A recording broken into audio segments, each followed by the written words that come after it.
doing it. It's simply because we want to make sure that everybody understands the importance of the business of music, and not just making music, or the business behind, being a creative and things of that nature. And so we welcome you to what we call our spring fling.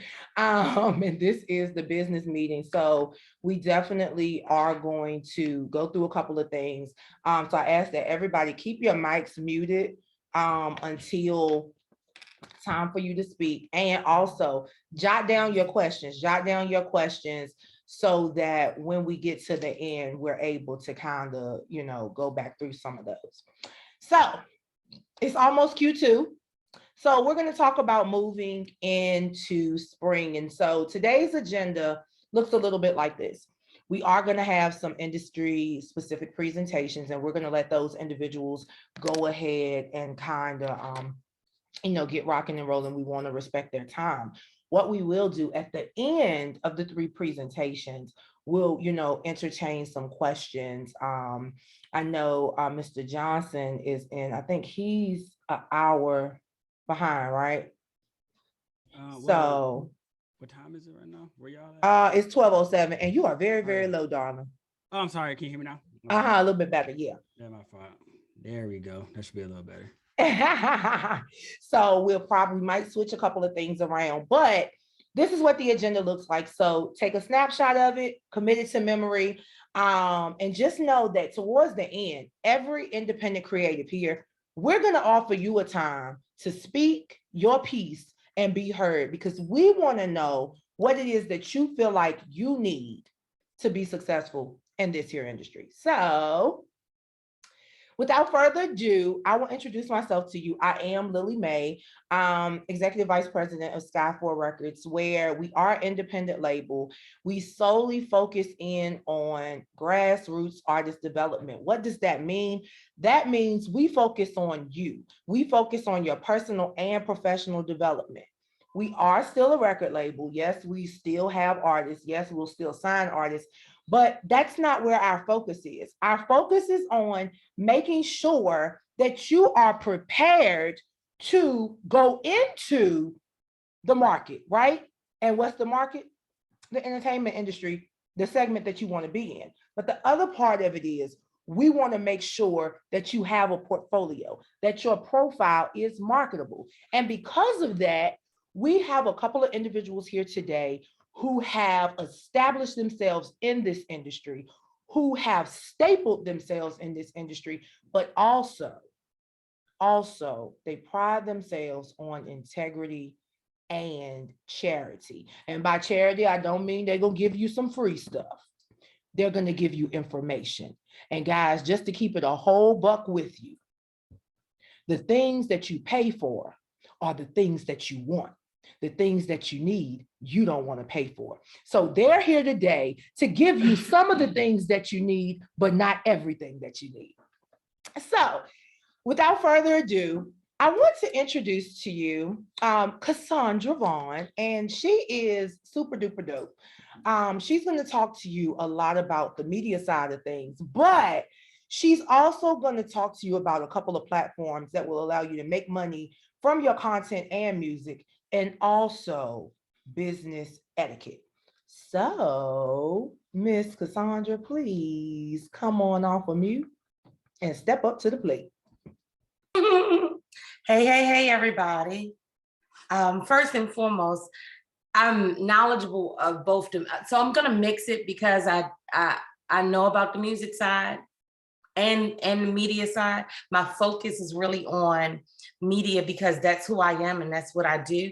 However, I do own a radio station. And so I know a little bit about what radio stations want. So I can tell you a little bit about both of them. But I want to touch on something before we get into that Lillie talked about, and that's integrity in the industry.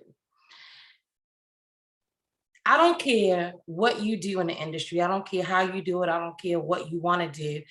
There are 3 important things that you have to be as a human being. 1, you have to be accountable for everything that you're doing. Meaning, I can get over any mistake. I can get over you forgetting to do something, but I cannot get over you not being accountable. Because if you're not accountable for what you did, then that makes me think that you take me for granted, or you don't think that I really know what's going on, right? We all have life. And I was having a conversation with a girlfriend earlier today, and I was telling her, you know, people don't care about your struggles. They only care about the show. So because they don't care about your struggles and they only care about the show, you have to be accountable when you do not deliver the things that you do. That's one. The second thing, you have to realize the value that everyone around you has. You're not the most valuable player in the room. And if you are, you need to walk into a different room. You need to understand that everybody around you has value. They have expertise, and they have things that they know when they can do it and when they can't. And you have to be respectful of that. The third thing I would like to talk about is relationships. It is very important to build strong relationships, because in this industry, and I've been in this industry almost 30 years. As a matter of fact, in August, it will be my 30th anniversary in television and radio. And I've gotten this far because of the relationships that I've built, the relationships that I've maintained, and the fact that if you say my name and you say it in a negative way, they're going to say, well, what exactly happened? Because that wasn't my interaction. Because I try to make sure that I treat people the way I want to be treated. As a female, sometimes my tone can be stern because I don't want to be taken for granted in an all male dominated industry. But you have to build strong relationships and be respectful of those that are in there. Which brings me to making money. In order to make money in this industry, one, you do have to have great relationships, because a lot of what happens is not what you know, but who you know. And that really, as cliche-ish as it sounds, it really is the truth. I've made some of the most money with, based off of relationships that I've built. I tell everybody that when you are trying to make money as a creative, you have to have a strong community. So you need to be able to create a strong online community so that people can see who you are. Because you can say I'm a creative, but if you're creating it in your basement or in your bedroom and you're not posting and you're not putting it out and you're not telling people your story, then who knows what you're doing. So it's important to use your relationships to create a strong online community. And it's basically word of mouth.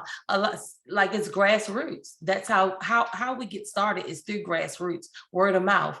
I call Lillie, hey Lillie, I'm starting a radio station. I need artists. Can you help me with some artists? Well, because we have a great relationship, and because she knows I'm not going to do bad about her artists, and she knows that I'm going to play the music the way I say I'm going to play the music, what's she going to do? She's going to reach out, tell her artists, hey, I know somebody who's starting a radio station. Let's get your music on there. It's creating a community. It's as simple as that. The second thing that I would say is figure out what is your exclusive content that you can offer. It's Women's History Month. So maybe you partner up with someone and find something exclusive to a woman's needs. Maybe it's a mink lashes, or maybe it's bundles of hair, maybe, I mean, anything, and be creative with it, because think out the box. Thinking out the box is gonna get you exactly where you wanna be. I mentioned something about collaboration. Collaborations are big, If I see that, I also have a magazine, And so if I see that, and I want to highlight someone in Charlotte, maybe I reach out to Martie and say, hey, Martie, listen, we want to focus on Charlotte. So I'm reaching out to her so that we can collaborate. Collaborations are big as well, because when you collaborate with somebody, it's not just your audience. Now you're bringing their audience to recognize who you are as a content creator, right? Listen, I tell people this, and it has slipped through so many people sleep on the next thing that I'm about to say. Do not sleep on those Instagram ads. I promise you. Okay, if you say, well, I don't have any money. Okay, you can take $6 for a week and pay for an Instagram, which will also go on Facebook ad, and reach at least, at the minimum, you will reach 3,000 to 4,000 people, I believe it is, with $6. So it's something as little and simple as that. And no, that's people that you've never met, people who would never see your content. And people sleep on those Instagram ads, but I'm telling you, some of them, like, we've thrown events off of $20 Instagram ads. And I promise you, because I think the $20 for 5 days brought us somewhere like 40,000 people saw those ads. So you think about it, with the price of gas, you can't buy 5 gallons of gas for $20. So you take 20, you go to McDonald's and spend $20. So you take that same $20 that you would spend for that unhealthy food at McDonald's and reinvest in yourself, and look at the outcome that you get.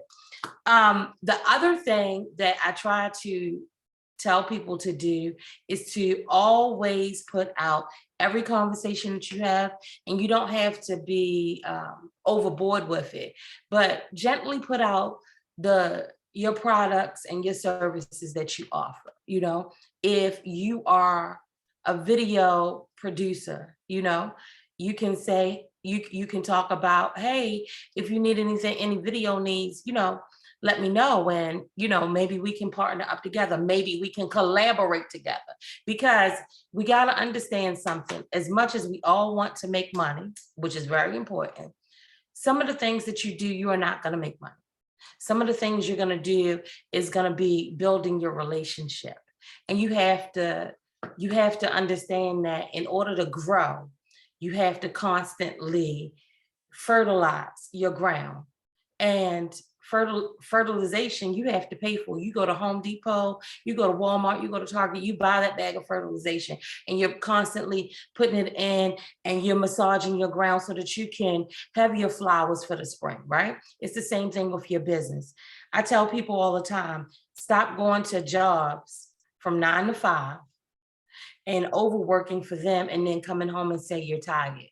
Because the same way you can work for someone else, you can work for yourself and be free. So what is your ultimate goal? Is your ultimate goal freedom to be a creative, or is it to continuously work for someone else?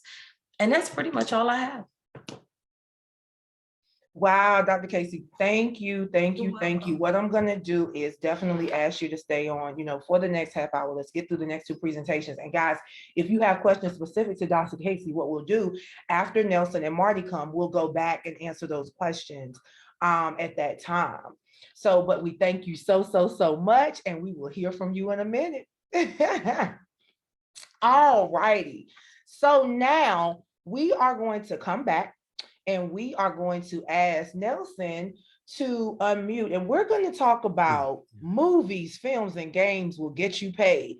I'm going to let him tell you a little bit more about what he does, because everybody on this call, you should stop everything that you're doing right now, for real, and you really need to listen to understand, because Mr. Johnson, that I misspelled and didn't put the N in there, is the person that can really get you to that place where you're putting your music in everything that's listed. So Nelson Johnson, ladies and gentlemen, and you can introduce yourself. Oh, okay. Hello, everybody. First of all, thank you again for having me. So Nelson K. Johnson, That's who I am. And I am a music producer and songwriter, but I specialize in creating music for film, TV, games, and things like that, right? So that's kind of like the little niche or niche, whatever you want to call it. Now, a lot of people, and I won't go super deep into it, but I don't have any like musical training. Never went to school for music. I honestly don't read music. It's always been hard for me, and that kind of surprises people a lot of times, because when they think of a film and TV composer, they think of someone like, I don't know, like Bach or Beethoven or something like that, right? Now, how I got here was because I've always made beats and I've always written songs, like, for the longest, okay? And I never really thought about who makes the music for these shows or for these films. Like, you just hear it because it's always been a part of, the films and the games. It's always been a part of it. So you never thought twice about it.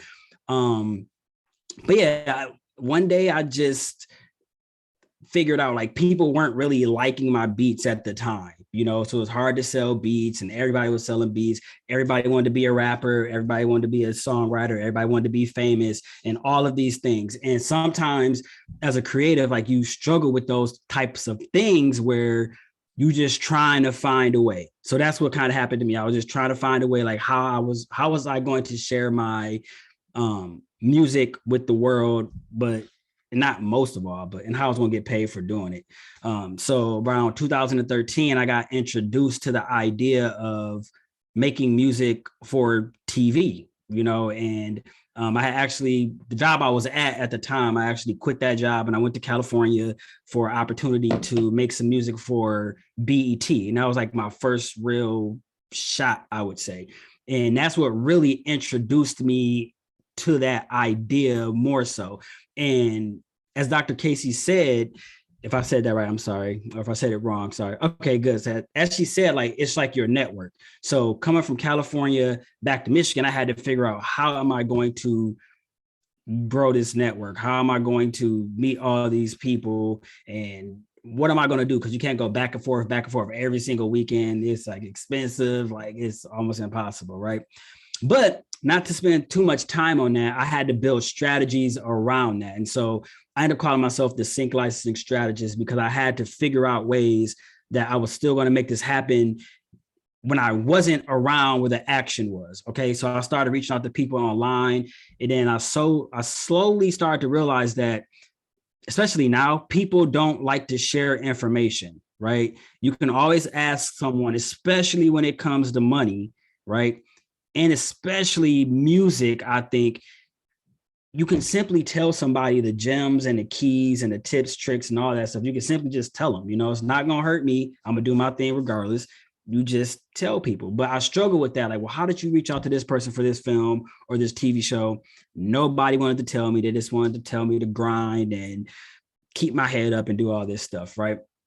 So again, I just started really, really digging on my own, and I started finding opportunities, right? And you could probably see in the back there, that plaque is from a show I did called Monogamy, right? I found this through Facebook, right? Just reached out, connected with some good people, showed them my work. Then I had an opportunity to score original music for 3 seasons. And then that was after one of my first shows, right? One of my first shows was on Fox Richmond, and it aired like every Saturday for like 6 weeks or something. And again, found that on Facebook, right? And I just started to progress from there, like building my network, and start introducing others to the idea of composing music for film and TV. Because a lot of times we try to chase placements, or artists try to chase bigger artists, or they try to get their music in the right hands, and it's kind of hard. But one thing licensing has done for me was open up the doors to share my music with the world, essentially. And people don't know it's me a lot of times, unless you see like credits or something, but that doesn't change the fact that you get a check for that, and that's the one part that people don't realize, like, you could post music all over, but sometimes, posting it on Facebook, I mean, Facebook does pay a little bit, but posting at these places and not really taking any action behind it that's really not going to get you paid. So again, I wanted to get paid. I need to find a way to do that. And I'm like, I'm an introvert, honestly. So performing on stage, and I did that stuff before, but it just wasn't where my heart was, I guess you can say. But licensing it gave me the opportunity to really share the music. And so again, I introduce artists and singers, songwriters, any music creative to the idea that you could get your music in these shows and in these films, you get royalties for that. That's just another way that you could add an income stream to your somebody typed in Nelson K. Johnson. But you could, again, you can get paid for that, and you could really change a lot for yourself, like from exposure as well, right? Because everybody wants to be heard and everybody wants to be known, but adding a TV show, most of you, I'm not going to assume because not everybody watches those things, but like growing up hip hop, loving hip hop, Black Ink Crew, Nickelodeon, what else? All American, Cartoon Network, like a lot of these networks and a lot of these shows, I've had music there. People wouldn't necessarily know that unless I told them. But, you know, when you check the resumes, you can see those things, and that helps you get other jobs, and that helps people reach out to you. So I always tell people, really think outside the box. You know, when you start thinking outside the box, you will really, really see that there's more ways to make money, and there's more ways to really get your gift out there, you know. And again, that's why I share all the information I can about sync licensing, whether it's film, TV, games. I share companies that I go to. I share different platforms that I've used. I share different tips on how to create the actual music, because I feel like that's an important piece that every music creator should have in their arsenal. Even if you're a manager, right? Even if you manage an artist, or even, again, like record labels, all of that, they should have that in their arsenal, because that's a sure way to really get exposure. And I don't know if you guys know, Lizzo was one who, her song, I think it was Truth Hurts, I think, right? So this song, it was an older song before we even knew it. It was way, way older, right? But it showed up on TV. Now they gave it a brand new breath of life. Then it helped Lizzo get to where she is now, because you can start building and capitalizing off of that, you know. And in my experience, I've done theme songs before, so it's like the main song for the show, and that's helped me. People reach out to me, and it's helped me get different types of jobs in terms of composing music for film and TV. So again, I think that's very, very important, because if you really want to take it serious, like, don't think that it's out of reach. You know, most people think that it's something that's out of reach, because like, oh my God, that's a TV show. You know, maybe 2 summers ago, I did a theme song, like a grown up hip hop theme song, like a segment theme song, right? And it was me rapping. Again, I'm not a rapper or anything like that, but it was me rapping the main song for that particular segment. And of course, it had like Bow Wow, and had clips of Snoop Dogg and the Brat.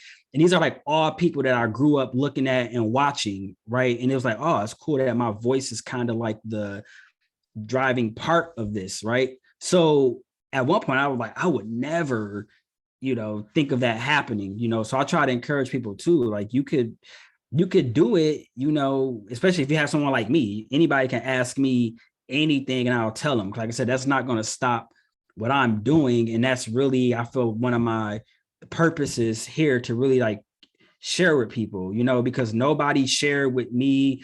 People just told me to grind. No one gave me anything. I just had to figure it out. And it took a while, right? And so somebody being brand new who has no idea about this, it'll definitely take you a while. But hey, find somebody like me, ask a question, and I'll always point you into the right direction, because you never know what could come from that. And that's not going to stop what I'm doing, won't stop what you're doing. It's going to help elevate you, so you can elevate the next person. And then hopefully, you know, it's like a domino effect. But again, not to ramble, because I do that a lot, but going back to the making music for TV, it's called sync licensing. And in simple terms, these content creators, Netflix, Hulu, it's so much content being created every single day they're going to always need music, and they're going to always need brand new music.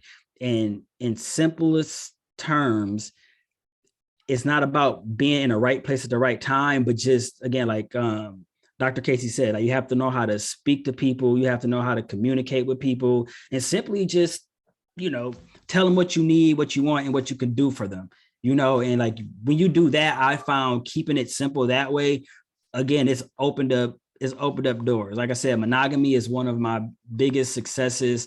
And it was just more like, hey, this is who I am. This is what I do. This is how I can help you. Okay, let me hear your stuff. It took about like 8 months, and I'm gonna touch on that one last time. It took about 8 months, but it turned into something great. But licensing, the last thing I'll leave you with, at least, licensing is a game of patience, right?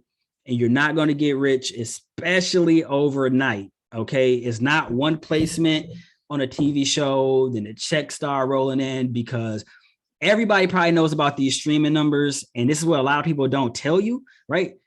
Streaming numbers and TV numbers, especially streaming now, they're like the same. They pay you a penny, they pay you half a penny, right? And that's the truth. And people get stuck in this saying, oh my God, I have so many placements. And then they give people this idea like, oh, you're going to get TV placements. Now you're going to get the checks rolling in. Don't get me wrong. Projects can get a lot of money, right? You can place a song for $5,000 because they need to use the master and they need to use, the composition. Like, they need to do these things. So they have to pay you for that. So you can make money that way, and make money on the back end, but it's not just a one and done type of thing. It's like, once you start it, not necessarily don't stop, but once you start it, you have to be consistent, and you have to get your music in the right place in the right time. And I say it's like the stock market, really.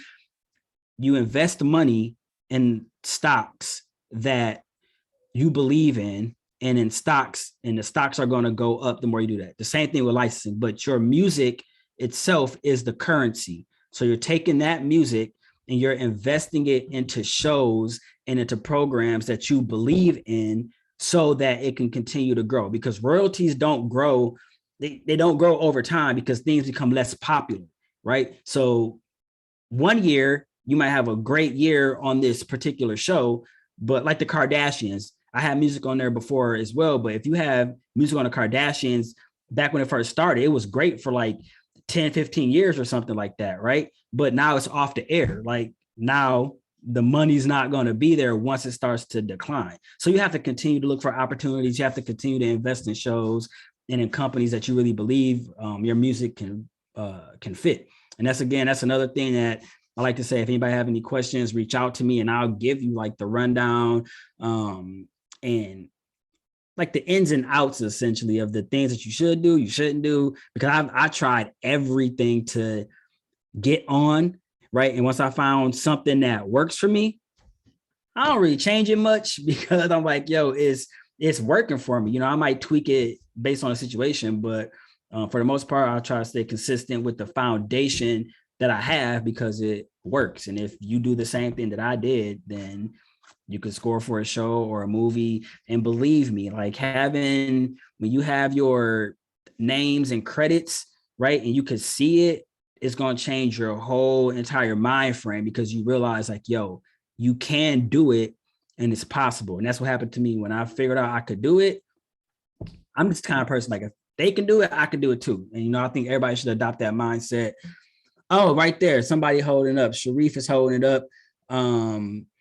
That movie last December, we placed music in a new movie on the OWN network, right there. Songs and Stories, Amazing Grace, right? Names in our group in the credits and stuff like that, because again, I didn't change my process. I didn't change the process. And I tell everyone, you can simply do it. And I try to be positive and motivational. People are like, with the don't do it, but it's true, But yeah, I think I kind of rambled. But again, any questions ever, I'll drop my Instagram and stuff in the chat. You can just follow me there, send me a DM. I'm open for like any kind of questions that you guys have, for the most part, for sure. Great, Nelson. just to kind of go back, guys, he said something that I really want you to hold on to. He said, I don't mind giving information. And this is what I want you to understand. That is so important because so many people, like he said, nobody wants to tell you anything. You know, I went through it. He went through it. So many people are going through this because people feel like if they tell you something, you're going to move above them. But the reality is, if you don't know how to apply the information that has been given, you just have information. You're going to have to go back and get, you know, and that's generally when you have to start putting out a little bit of money for somebody to execute the plan, which is going to take us right into talking with Martie about branding yourself. But Nelson, thank you so much. Guys, please, please, Oh, please absolutely. Anytime. out to Absolutely. Nelson and Dr. CaSay, because each of them, and Dr. CaSay actually has a counterpart that also has some things going on. So, you know, I want you to make sure that you contact these people, contact them, simply because I always tell you guys this. The people that are really knowledgeable and that are really getting things done, they're not the ones throwing out money on Instagram. These are the people that's behind the scenes getting it done. So Nelson, we salute you. Absolutely. Thanks for having me. Thank you. All right. Now, we are going to talk about the fun part. So every independent artist wants a manager. Every independent artist is looking for a booking agent. But what a lot of you really don't realize is that if you don't know who you are, and if you don't know where you're going, you need somebody to help you figure that out.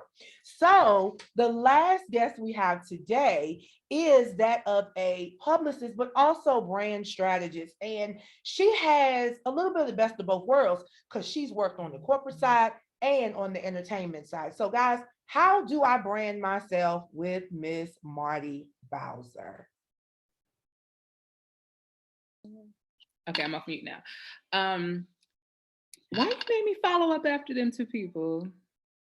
That's the weird part out here. Right, you got it. But anyway, thank y'all for having me. My name is Martie Bowser. I'm the owner of Role Model Publicity. And like Lillie said, we focus on not just press and media acquisition for clients, but also the whole brand story and you know, how to continuously keep you relevant and also the continue the conversation. So I'll focus on music right now, since that's where our sector is. I started off in the entertainment industry as far as doing PR, worked with a couple of well-known artists and indie artists. So I've seen every aspect of that as far as like building an artist to where they're even creating the brand and creating a name for themselves, also to someone who already has that, but they want to branch out and kind of put themselves in different places, which is really important. And then also, like I said, how to keep that conversation going, because there's going to be a time where your song isn't the newest. You're writing, you're going through beats, you're working with you know, Nelson to figure out, you know, where to put your next stuff. You're talking to Cassandra as far as like what those streams look like and how to keep it going. So we got to keep that conversation going. I'm pretty sure you have artists or people that you follow to where you're like, you hear this hot song, but there's no follow-up. There's no capitalization on it. There's nothing. And that happens a lot now because social media is kind of like the record label for the world. But so our job is to make sure that you have this consistent drive and momentum behind you to where no matter where we put you, whether it's in the music space or something different, you have a voice and you are interacting with those people and they're always looking for you. I tell music artists when they come to me, especially on the indie label, you are a product now. Think of yourself, you are soap. So you are Equate, and I'm trying to convince people to buy you versus Dove, pretty much. And if you have nothing to make you stand out, then they're gonna go to Dove every time. So the music is really cool. The music is a vehicle. I personally, when I really focused and only worked in the music space, I did not take clients who didn't have anything outside of music. If all you had was a song, I couldn't work with you. We could do some placements. We could get you some things, but I couldn't work with you because after that song fizzled or those views stopped or those streams stopped, what could we talk about? And I think people forget that. They think everything's a magic pill. They think everything, you know, okay, I got a publicist now, I got a manager now, I got a booking agent now, which are all different. I'll come back to that because they don't be knowing that. So, but they forget that if you look at your favorite artists, the things that stick with you about those people is because you knew them outside of just the music. You knew what type of person Tupac was outside of his music. You knew what type of person and what Nipsey did outside of his music. You know those things, and even down to where, say so, you know who R. Kelly is outside of his music. So those things like that are really important, to where having someone who can kind of control that for you, manage that for you, and I would guess build that narrative is very important. But if you don't have a narrative, or if you're not willing to put that out, it's not going to stick. Music is very relative. Music is very personal to people. So as a music artist, I always ask, what is the person behind, this song and this music? Even down to, you could be a trap artist, but if your background is you were adopted and went through some stuff, and we can get you talking on National Adoption Day and put you in a room with people who never heard your music, you just gained 5 new investors that you probably wouldn't have met just sitting on stage at a random showcase doing trap music, stuff like that. So it's a lot different when you're looking at creating a whole profile versus just, I want my music on Apple and stuff like that. One of the things I do in my business is I have a 15-minute free discovery call for people. And this is before we get into a paid consult, contracts, and anything like that, because I'm really big on finding if I'm the person for you. And if I'm the person you need at that time. There are people who come to me, and especially when I worked in music heavy, they wanted to increase views, streams, interaction. Great. You need a digital marketer. That's not me. They wanted performance opportunities. They wanted to get in front of people. Great. You need a booking manager or an agent, And I'm very clear on that, because as all of us know in this industry, we have people who come to us, and if you don't move with a certain integrity and you just take clients, everybody them reviews ain't gonna look good at the end, because they don't know what you did and what you were supposed to do. And they just thought that it was just gonna happen. So I'm really clear on that. And I stand on, the branding, PR, advertising, and marketing aspect. While they're very, very close cousins, they're different, very different. Marketing is, telling someone you have a business. You market to people, you find out your demographic. Advertising is the visual that's showing someone you have a business. That's, you see the billboards, that's the t-shirts, that is, the actual tangible items about, whatever you're putting out. Public relations is convincing someone else to use their platform to tell someone you have a business. So that's when, you have a publicist who has a network, or they have a, those relationships that we talked about, to where they can use this person to tell their audience, tell whomever, that this person has a viable business or music or anything. And then branding is what you do to make people remember that you have a business, right? So you could be anywhere in the world, but if you see those golden arches, that's the McDonald's. You might not be able to understand that menu, which is why if you go to these restaurants, they have pictures of everything, because they want you to be able to point. And that's really, even down to, I tell artists, stop sending me pictures with sunglasses on. Your first picture you put on got sunglasses, nobody's gonna know you. And that even goes down to sports. Football players get paid so much less than other athletes because they have no face value. Unless you know sports, you don't know who's behind those masks a lot of the times. So advertisers don't see the reach in them because they aren't able to make contact with their face. But that's also why NASCAR is the highest paid in advertising, because you got a whole car to put something on versus somebody's face. So those little things like that are the important parts of the business that I think are really important for not only music artists, but anyone in the industry, to where they want people to consume them and buy into them and become invested in them, is really important. You have to really learn the psyche of who you're trying to attach, what you're trying to attract, who you're targeting, what you're supposed to say, even down to, that goes down to your social media content. That goes down to, like Cassandra said, as far as how you're reaching those people, whether you're doing the ads, who you're targeting. Do you know who you're speaking to? Like Nelson said, don't be afraid to go for those smaller platforms that are going to stick with you and grow, versus always targeting. I get artists, I want Complex. I purposely put someone in Complex just to show him it didn't work. You got passed over. No one knew you. They didn't do any social interaction with you. No one vouched for you. You just got a place on their website. And until, I would say, COVID it was very rare that anybody was logging on to www.whatever.com, right? We were on their social media, we were looking at their lives, especially now, we're looking at their lives. So if you're not building those relationships and taking that time to where these people know you, they vouch for you, and they feel like they're going to get a return to you, and being involved in your career and promoting you, giving you that stamp, it's not going to work out. How many times do you go into these discount stores like Big Lots, Aldi's, whatever, and you see these really dope products, like really, really cool, and they probably work, but they didn't put that time and money into building that awareness to where they didn't sell. Because they got put in Walmart on the shelf beside a very familiar brand, and they didn't do what they had to do to stick out. They didn't do what they had to do to get someone to vouch for them. So I think that's a good way for anyone coming into any industry, but especially entertainment, because a new artist pops up every day. Figure out a way to where you stick out from the others. And the good thing is, one of the good things about social media, you can do that. Now, if you have a strategy and you know what you want to do, don't try to replicate something to where you're a copycat, but definitely figure out what's going to make you stand out to where you won't get passed over, and understand the importance of going somewhere with 2,000 people, but walking away with 5 new fans is a lot better than going somewhere with 2 million people and they not even clicking on your picture. So when you learn that, I guarantee you'll see some sort of return in it to where people start to realize your value, because those people will stick with you, and you'll get moved closer to the dove versus staying down there with the equate and the dollar stuff.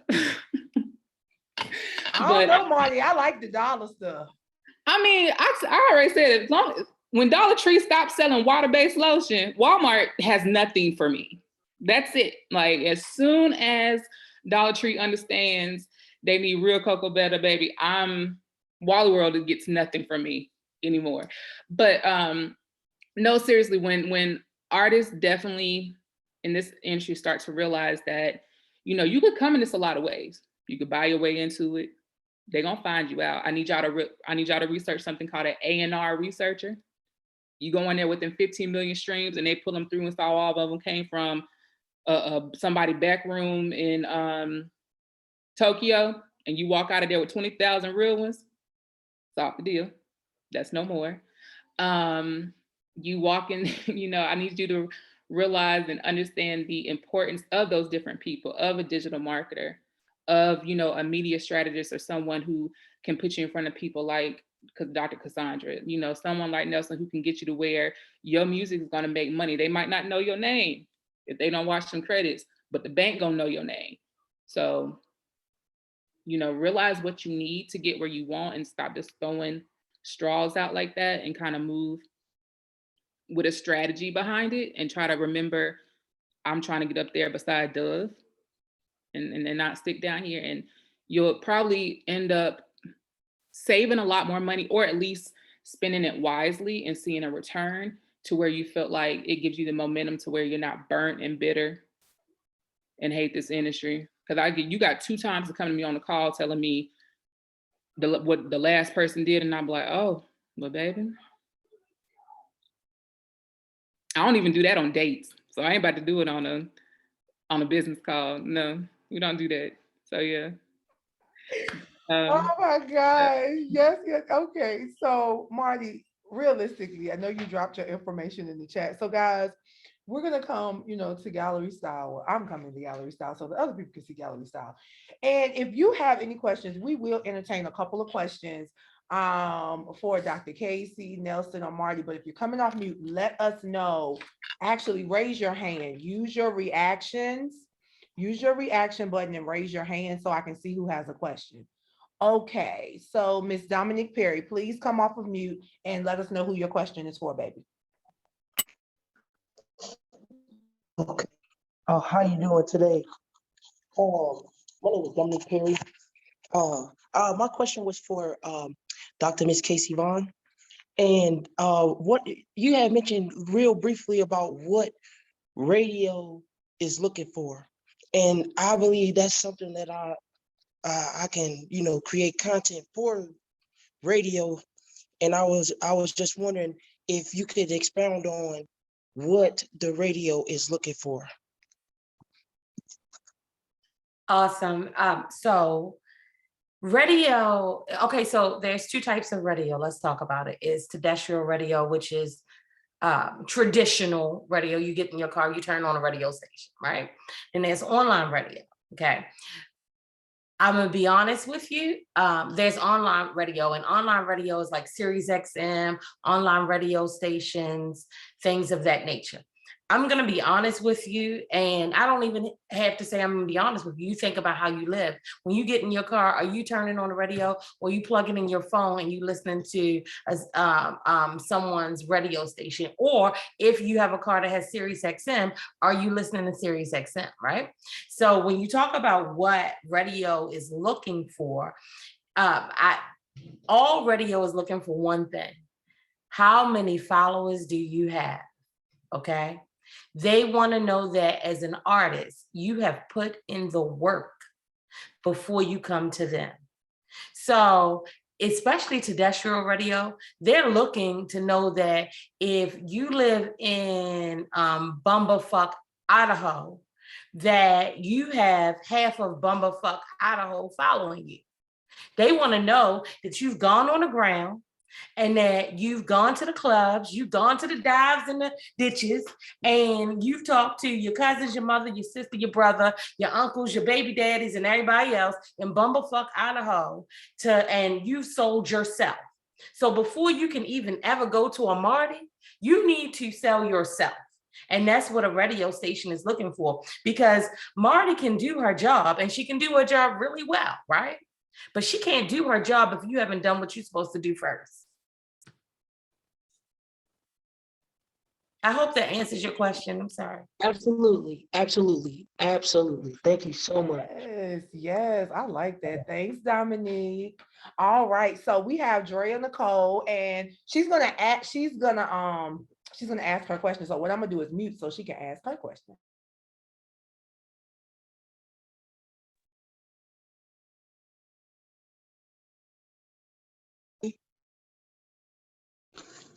Hey, okay, so my question is for Martie. I'm an R&B soul singer, and I get compared to Mary J. Blige a lot, like a lot.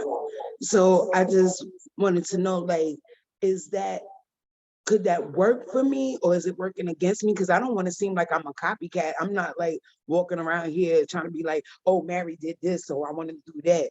You know what I mean? I'm just going with how I feel and who I am. So, like, does it work for me or against me? Well, I think you kind of answered your own question when you said, I just want to stay true to myself and that's who I am. No, I mean, every artist that comes out probably gets compared to somebody that came before them that possibly, I mean, I'm pretty sure Mary J. Blige probably heard about Aretha, stuff, things like that. Because Keisha Cole heard about getting compared to Mary too when she came out, because they might have made the same type of music or demographic, which if you continue to stay close to yourself and not, I guess, fall into that or succumb to that as far as like, okay, well, then I'm going to do what she did to replicate and try to achieve that. Because people can tell when it comes off phony, what I'm saying, like that. People, while the masses, I know everyone says that we have to dumb things down. When you know your target demographic, if you're a smart entertainer and you're a smart business person, they probably are too. And so they know that authenticity within you. So no, if you just happen to have that type of voice, that's what kind of music that you like to, that's your lane. I don't think you'll have to worry about being a copycat, because it's not like you're sitting here using her beats. You're not, every time aesthetic wise, you might not be the same as her, things like that. So as long as that artistry is very true to you, I would say you wouldn't have to worry about that. When I think about copycat, I think more so like, y'all can help me out too, if y'all can think off the top of the head, but who? Milli Vanilli? Well, yeah, because they let the people, the record label kind of mold them into something. But I'm trying to think like where it was like literally like, oh, you did everything, or you pretty much just try to pick up where this person left. So Backstreet Martie, what about Cardi and Nicki? Because I just feel like for a long time I couldn't tell them apart. You know what? I'm gonna say this, and I might be biased. I've always had a hard time with female rap. And the reason I have a hard time with female rap is because what the industry has done to female rap. They subconsciously put this what did you call it? Expiration label on female rappers, right? We're only gonna give you so much time to make the biggest impact. And because I mean, look at even down to we're only going to give you so much time to where you can work with certain producers. Only one I think who's got away from that is Missy, because she owned that. Like, she was her own producer. She was her own. She didn't really, outside of Timbaland, she didn't depend on anyone else. You know what I'm saying? But when they come in here and they have to rely on the industry so much, the industry only gives them a certain amount of time to make an impact. And they might keep extending it, so-and-so, so-and-so. That's almost the thing versus Kim versus Nicki, you know? Like they might extend, as long as you look good, as long as you still sell. I was getting ready to say that, Martie. I was getting ready to say that. As long as you still, you know, pleasing to the eye, someone can talk about sex. As long as you still talk about sex, and they'll let you, you know, keep going away. When they wanted, when Nicki got too close to the pop world a little bit, and she had to pull back, and Cardi came back out, that's because she was about to expire in the pop world. She wasn't a cute Nicki no more. So now she back on bully Nicki. She back on, you know, New York Nicki. She back with the young kids rapping, you know, so she kind of came back in that lane. So I think Cardi came in at a great time. She's making her impact. And if you look at it, they're moving her the same way. Cardi dibbles and dabbles and pop a lot. There's a lot of songs you would have never knew Cardi was on. Like, there's a lot of songs, Nicki, I'm like, who, you know, things like that. So when I say copycat, I mean, as far as to the blatant eye of just a random music listener, not even like a person in the music industry or a real music lover, like they can't tell you apart. Or they literally see any and everything, the setup, the movement. And I think, unfortunately, we see a lot more of that with women artists in hip hop, R&B, anything, because the music industry is so, while women are the top consumers as far as like we create the trends and we, you know, are the highest buyers, for some reason under the male gaze and like the, you know, the chauvinistic ideology of the music industry, we don't get that much room. So you'll have questions like that, unfortunately, as far as like, how do I not come off as a copycat? Yeah, R. Kelly definitely did copy Aaron Hall to the point to where, we're not gonna say, but yeah. But again, authentic music it's gonna be found by who it needs to be found by, you know. Oh, copycat, because somebody said Beyonce. Chloe, is it Chloe? Chloe from Chloe and Halle, the sisters, right? Wait a minute. Can you really say that? Because Beyonce, and I work with Chloe and Halle, so that's why I'm asking, that's why I'm jumping in. I don't think that that's fair, because Beyonce handpicked them from their YouTube, and she has honed over, like Beyonce, like her father and mother used to manage them. I agree and they don't, because she lives in a bunker that Beyonce only feeds her. Like, I used to work. I know, that's what I'm saying. I believe. So that's what I'm saying. Is it fair to say that that's copycat? Because that's almost like saying if you have a child, that your child acts just like you. But what's they act just like you because you raised them. But what happened? And I agree with that, because, and I had to think, I'm like, well, she's more so getting molded. Boom. I'll take molded. I'll go back on mute now. I'll take molded. But to the regular music listener or a connoisseur, you know, who might not know that, they might not know that, you know, this has come from YouTube and Beyonce found them because her and her sister sat on that white screen and did beautifully. What would it look like to them? Even down to like, why does she have to put blonde over her locks? You know what I'm saying? Like that, and then it also makes you kind of think, but then you can say, oh, she's copying Beyonce. But I'm a person, I look at the root versus the leaves, right? Why do we feel they have to do that? why is that a thing? Why do we feel like, why does Chloe feel she has to be, you know, different or sex to kind of separate herself from her sisters? You know, I guess persona and hers. Why does she feel that? And when we answer those questions about that, we'll definitely break away of that feeling of female artists feeling like they have to fit this mold, which can come off as you're going to end up feeling like you copying somebody.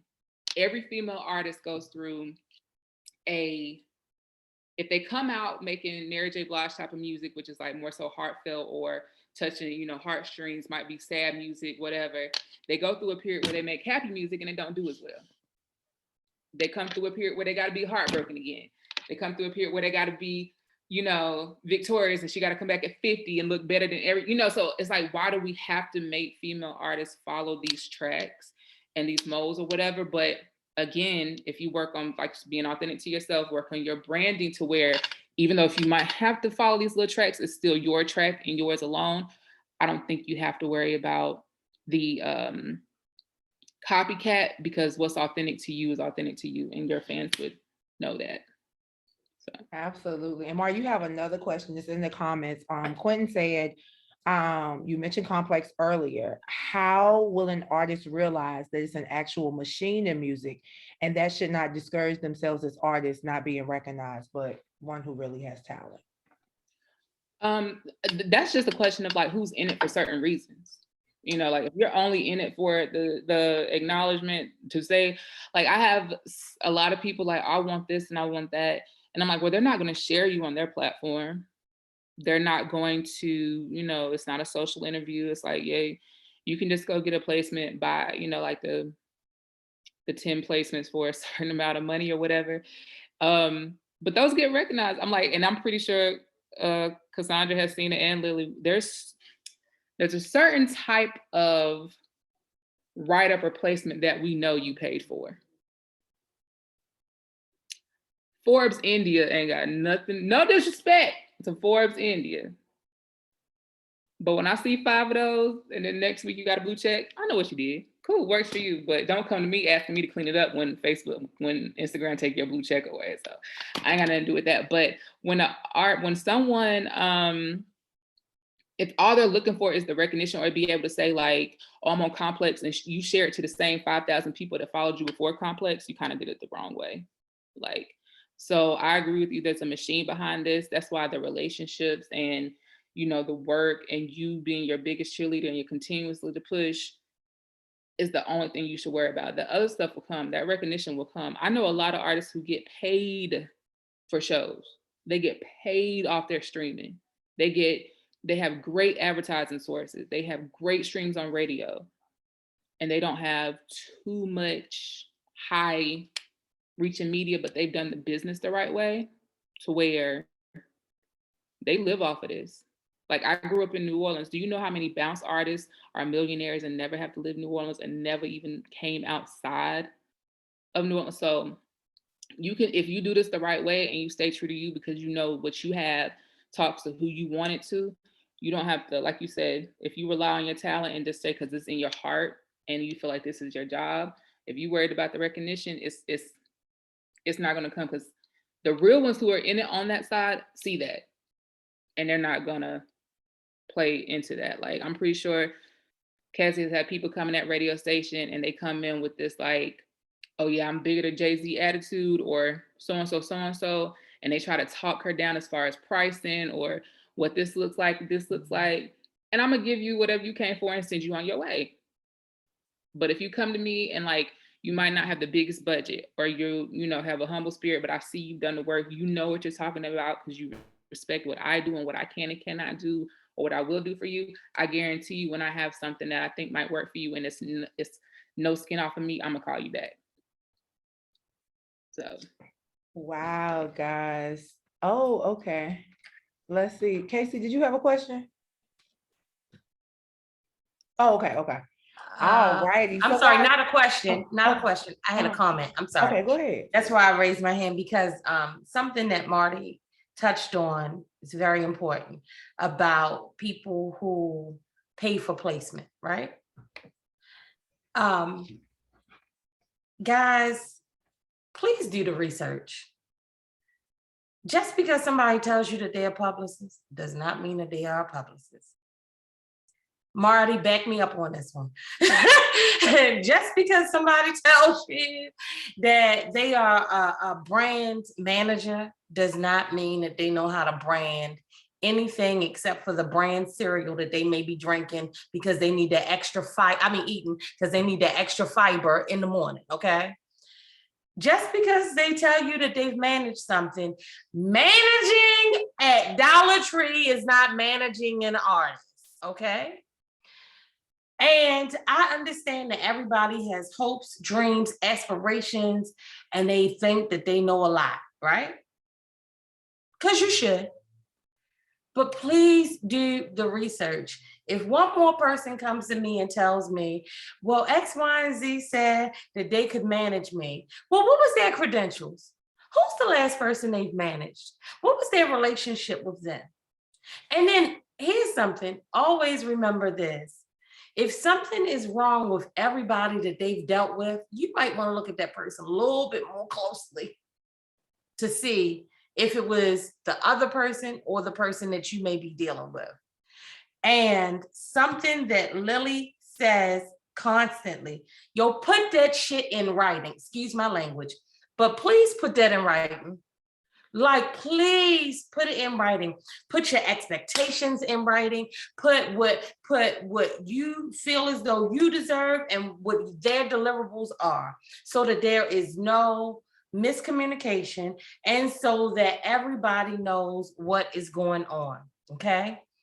And if you didn't take anything else from this conversation today, I want you to take relationships, but please understand what Martie said, because she said some key stuff. There, even though being a publicist, a brand manager, and doing marketing may be similar, and they may be first cousins, they are different.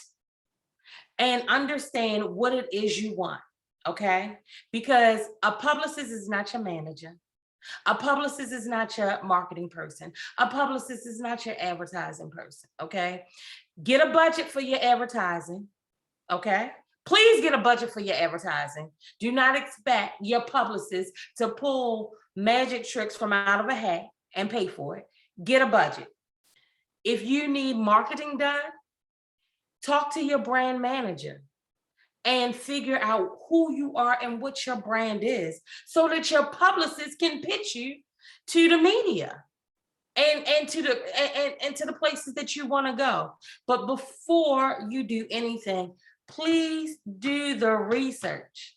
Please stop expecting your best friend, your girlfriend that you hang out with every weekend, or your homeboy that you smoke weed with every week to be your manager, okay? It don't work like that, okay? And you aren't Diddy, and you can't place anybody anywhere, not yet. When you get to that status and you need to help somebody, go ahead and do that. But until then, invest in yourself and invest in your brand. I'm sorry, that's all I have. Listen, no, please. Guys, I don't even got to say nothing because they took the words right out of my mouth. And believe it or not, they did not know really what they were coming here to talk about. I gave them a quote and they were supposed to run with it. They had no direction. So when you're aligned with the right individuals, everything that you've been trying to articulate or articulating is not received is going to come out. So y'all are super duper dope. We do have 2 more questions. So Miss Brianna, you can come off of mute and ask your question. Just make sure you let us know who it's posed to. Hey, my question is for Mr. Nelson K. Johnson. Because I kind of just started doing music like last year, but I'm having a hard time basically, getting myself out there. But I'm also good at writing music. So one of my questions was like, what are some of the things you did to get people to listen to your songs, because I just don't know the step to go through that, because I have, good songs or whatever, but I wouldn't know how to sell it. Like I wouldn't. Or how do you reach these people? Or do you just send it to them, deliver it well, so see if they can deliver it? Or like, what are some of the things you did as far as like songwriting and get your songs out there? All right, first of all, thanks for the question. And so, as I mentioned previously, in the beginning, I did have a hard time with people listening to my music, right? Because everybody was wanting to be a rapper, everybody was making beats. So it was, again, hard to stand out, but I still wanted to make it happen. So film and TV was the way that I chose to make that happen for myself. So one thing I would recommend is some things that I did was, one, definitely collaborate, right? What I noticed over, I would say, the course of 3-4 years or so, I've definitely helped a lot of people get their first TV placements, first film placements, their names and credits, their first royalty checks, all of that because they collaborated, right? And that's one of the easiest ways to get in. It's been shows that I wanted to get on, and I'm like, well, I don't know anybody who works the show or none of that stuff, but I knew artists who had music on the show. So I'll simply, I'll create some music for you, or I'll collaborate with you, or I'll write a hook for you, or I'll write a verse for you, whatever the case may be. And that kind of got me in. And then from there, you keep building on that. So I think that's a good way to get the music out, especially if you're first starting, because believe it or not, you mentioned like, yeah, you're a good songwriter and you have good songs, but sometimes you could take a piece of your song and somebody who might be a little more established, again, collaborate with them, and that could really help you. So that's one thing that I did. Something else that I did was really stay focused on what it was that I wanted to do. A lot of people make this mistake that I see. Even now, I get emails here and there where people don't research like who I am or what I do exactly. And so they come to me and they say, hey, I have music. Are you working on any shows I could put the music in? I was like, well, that's not exactly what I do. And you would know that if you would have just clicked the link for a second, right? So be intentional about who you're reaching out to, right? And I always say that if you're intentional on who you're reaching out to and you're intentional about what you want, and you can get straight to the point and say, hey, I'm a good songwriter. Here are my songs. I think it fits this show or this film. That'll take you a lot further than just trying to throw stuff at the wall and see what's going to stick, because that never worked for me. But being concise in what it is that I wanted, that has always worked. And the advantage that you have in being new and just starting out is that there's not much, what's her name? Dre, I think I pronounced that right. About being like a copycat. You have a chance to really say, here's something new for your show, or here's something new for your film, or here's something new for your project. Because a lot of people, they'll hear, I'm gonna use Love and Hip Hop because that's one of the shows. When you listen to the music on Love and Hip Hop, the first thing that you want to do, or a lot of people tell you, is like, well, just make music that the show wants. Listen to the show and make music that they're making, right? The only reason they use the same stuff over and over and over and over and over again is because everybody is sending them the same stuff over and over and over and over again. They have nothing else to use, so they use what they have. But being new, you have a chance to say, all right, I want to get started in licensing, or I want to get started in getting my music out there. Again, as it was mentioned, if you stay true to yourself, people a lot of times buy into you and your story and your journey, right? So you're like, hey, I'm a new artist, I have new music, and you sharing that journey along the way, people will be really, really interested in that. So that's other things that I did as well, just stay authentic to myself. And as far as like reaching out, I didn't reach out to a ton of people. I was very, very specific in who I dealt with, because as many of you probably know, people steal music, copywriting is important, protecting yourself and all this, that's a lot, especially for someone new. So in the beginning, I was very particular in who I dealt with. I kept my network to maybe like 4 or 5 people, but I built a strong network around that. IMDb, Sharif, I think he had pulled it up.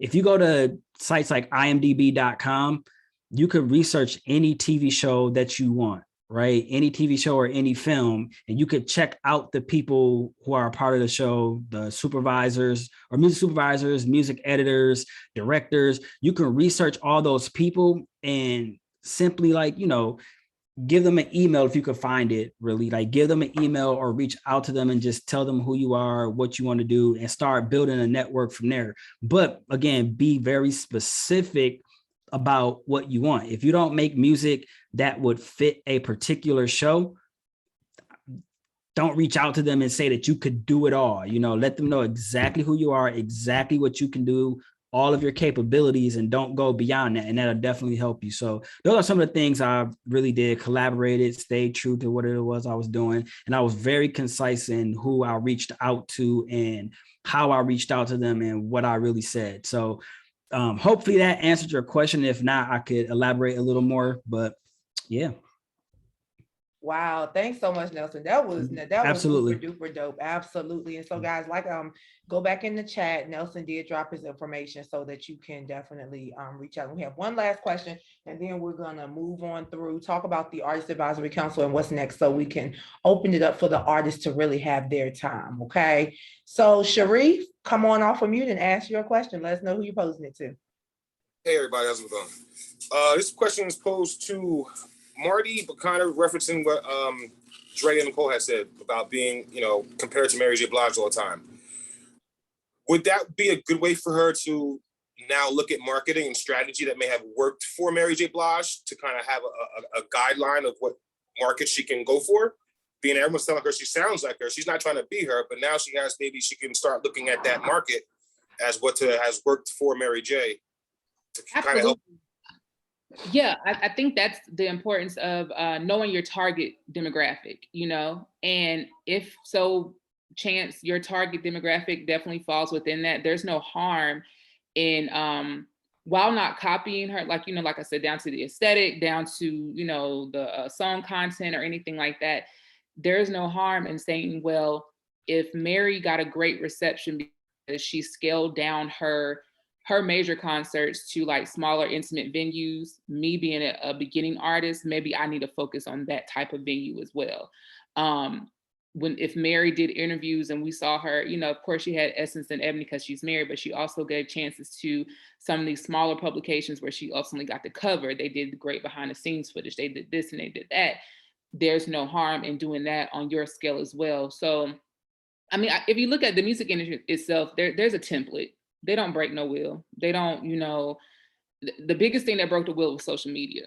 And they had to learn how to adapt to that. And that's how we see all this stuff now, to where we're able to tell somebody is a copycat, not so much in the clothes and what we see on the stages and the concerts anymore, but even down to like, oh, they're working with the same producers. Like everybody got a Mustard on the Beat track, stuff like that. So I think the foundation is integrity. You move with integrity. If you sound like her, you're gonna get compared anyway. If the music content is a little bit the same, but I do think it's very smart to see what they did, study those people. I'm pretty sure Burger King studies McDonald's and how they move and how they target and what they do. So no, I think that's a really great, aspect of how to look at it, as far as like, what step does this person take, but look at it as a, I would say on the level of, not so much replication and redo, but just guidance and kind of like even some of the stuff they failed. If that's something you don't want to go into, or if that's something you think you can do better because you move a different way. But no, I don't think that's abstract at all. I think that's actually a great idea. I even tell my clients, like, if you've had old press before, or if you see something in your sector, because I'm pretty sure you're immersed in that world because that's your world, bring it to me. If you see an article that's relevant to what you're doing, your company or whatever, bring it to me to where I could possibly see if I could capitalize on that and connect with that journalist, connect with that outlet, and see how we can kind of continue that conversation and make you a part of it now. But there's nothing wrong in knowing who you're targeting. And if some people are targeting and doing it well and have conquered it, looking at those steps, but making them your own. So it still boils down into how you're moving and the integrity of you as your own artist and your own person, and making it authentic to you. But paying attention and researching is the basis of like all of this. So. Wow, guys, thank you so much. And once again, we want to thank our special guest today for, coming aboard and really doing the daggone thing. They did drop their information, so they are accessible. And we're gonna kind of flip the script a little bit because we want artists to have time to really get into it, right? We want you guys to really speak, and then we can come back and give you a briefing on the Artist Advisory Council, why we're doing this today, and things of that nature.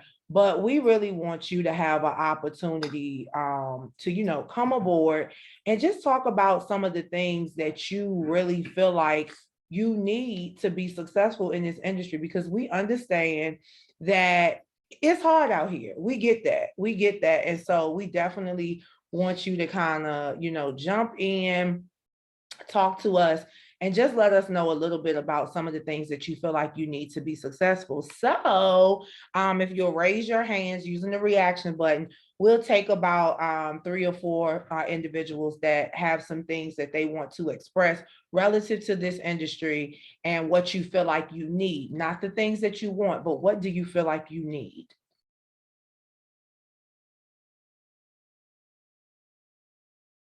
All right, so Dominique, your hand was the first one to go up, so come on.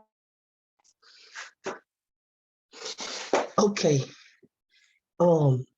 So I have, okay, so I've been going to the open mic nights and trying my song out. And so this is my plan. So I plan on, I got like, I know people don't pass nothing out, like no CDs out no more. So I want to put the QR code on something physical, so that way I can still give somebody something physical, because people still want like memorabilia. If you did a good job, you sang very well, then they want to remember you or something. But I still want to like give them something. So even if it's not like a card or a CD, I want to direct them to where they can find the music. So my thing is, okay, and something just like that. Yep, something just like that. And then so I'm gonna sing my song, then I'm gonna go to each table, like just talk to each and everybody at every event. So I went to an open mic night on Wednesday. It's an open mic night on Sunday. And I found out another one on Tuesday. So I'm just gonna slowly do that, talk to people, because I feel like that's where you are a success, when you are physically talking to people, when people physically know you. I know online is cool and all, but I think the physical, real life situations is what's gonna catapult me to the next level. And Martie's gonna say something, but before she does, Dominique, I'm gonna agree with you 100%. I'm always telling people, you know, the powers that be want to see numbers, but personally, I'm a relationship person. So I'm not selling you nothing online, but I guarantee you, you come over here and sit in front of me, I'm gonna take your shoes from you, sell them back to you, and then you're gonna give them back to me, and I'm gonna sell them back to you again. You feel what I'm saying? Definitely talk to people. I can tell you like to talk to people. You're able to articulate what you're trying to say. So I agree with you. And also definitely tap in with us, because yeah, this is something, you know, you were talking about the QR codes, and there's so many different things that you can do with that. And that's one of the things, you know, we have on this side with the Artist Advisory Council. We have an in-house graphic illustrator and merchandising and marketing department that works on those things for people. So yeah, definitely. And Martie, go ahead. I was gonna ask, what type of music do you do? Is it like gospel, because I see you behind, or is it like R&B? What type of music do you do? So I have an idea to infuse R&B with inspiration, and I don't want to say it's gospel, but I'm bringing God into the situation. Okay. You know, I feel that, because I was like, you're right. People love tangible stuff.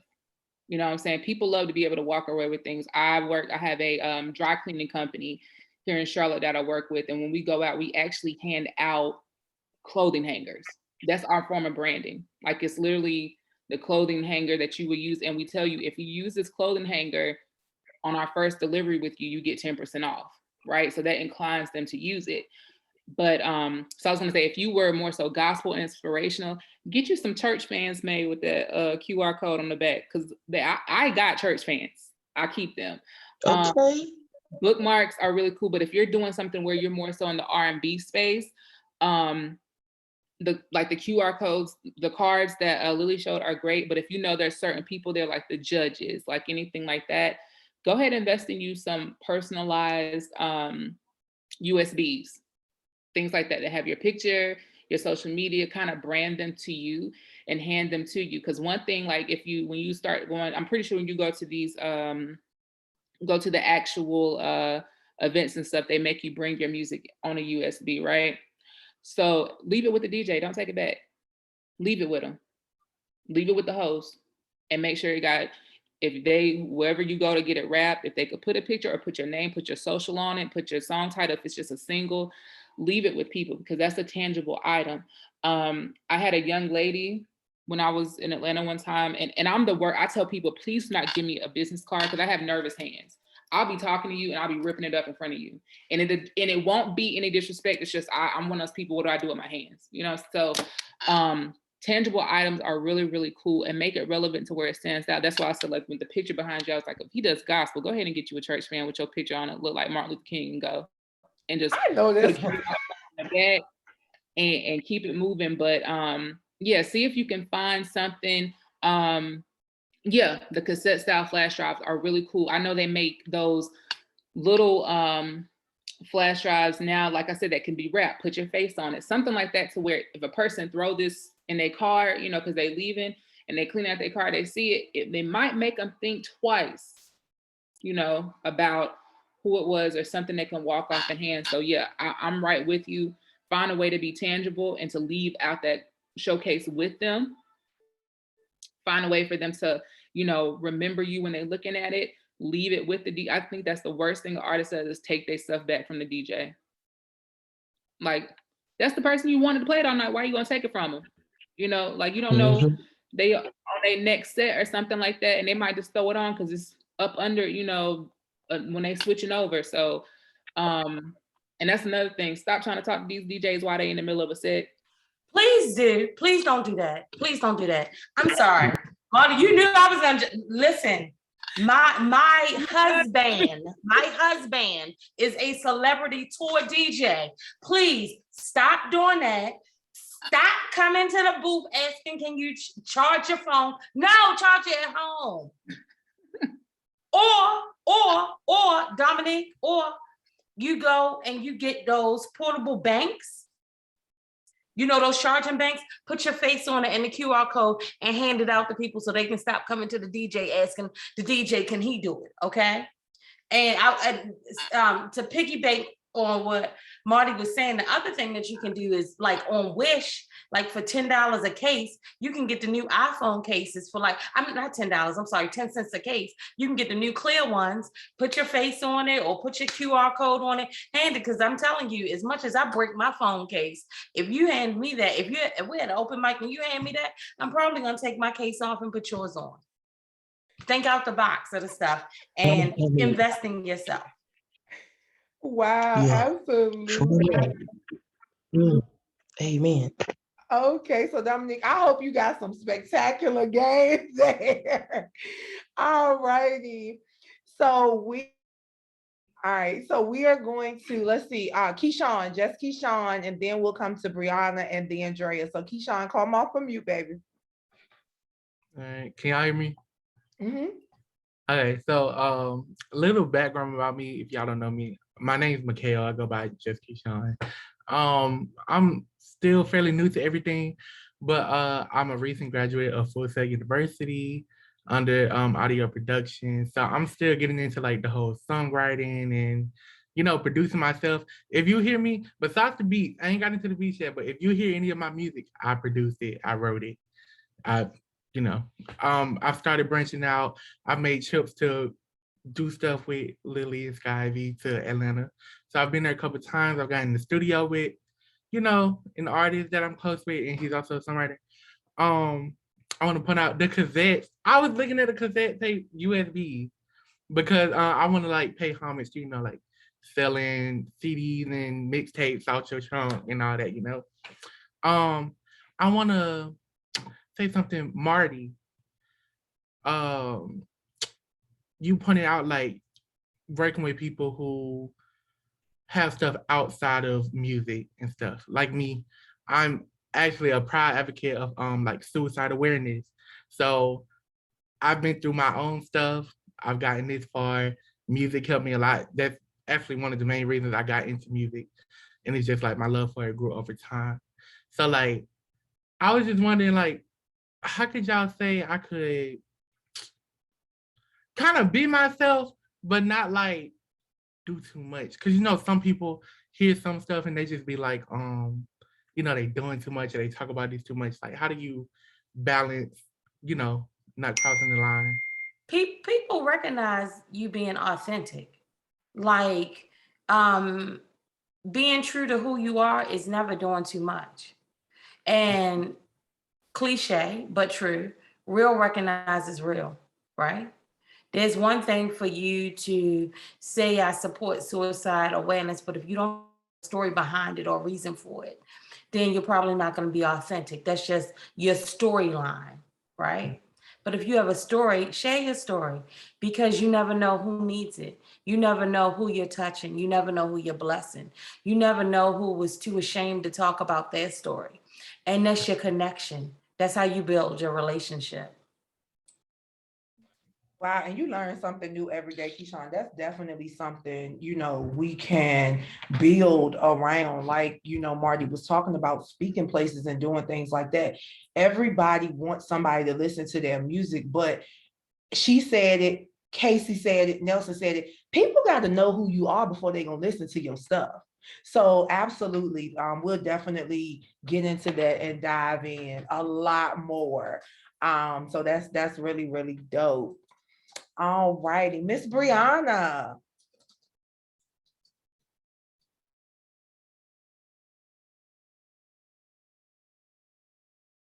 Brianna, you gotta come off of mute, baby, so you can ask your question. Okay. Am I off mute? Okay, you can hear me now.